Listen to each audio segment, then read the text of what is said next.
sedikit agar panitia nggak ribut karena bingung. Jadi kita namanya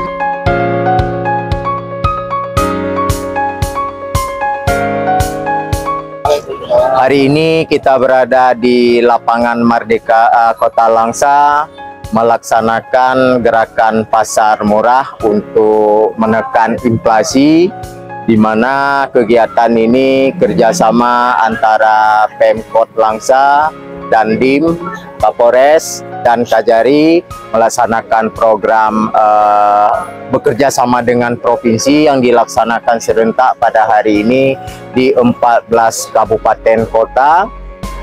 Kita pada kegiatan hari ini ada beberapa kegiatan yang kita laksanakan untuk memberikan pelayanan mudah kepada masyarakat. Salah satunya adalah pasar murah, kemudian pelayanan kesehatan, donor darah, dan pelayanan surat izin mengemudi, baik untuk yang mendapatkan SIM pertama atau yang melanjutkan.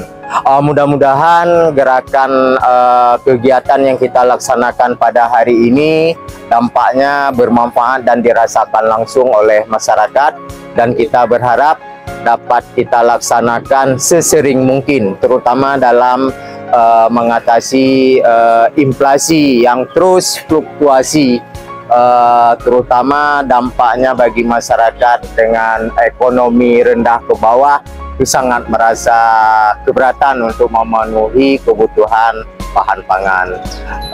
Kerjasama antara Forkopimda di Kota Langsa sangat kompak selama saya berada di sini. Ini yang membuat satu kekuatan bagi Pemkot Langsa untuk melaksanakan semua instruksi mulai dari pusat, provinsi, dan kebijakan dari Pemkot itu sendiri. Saya rasa demikian. Assalamualaikum warahmatullahi wabarakatuh.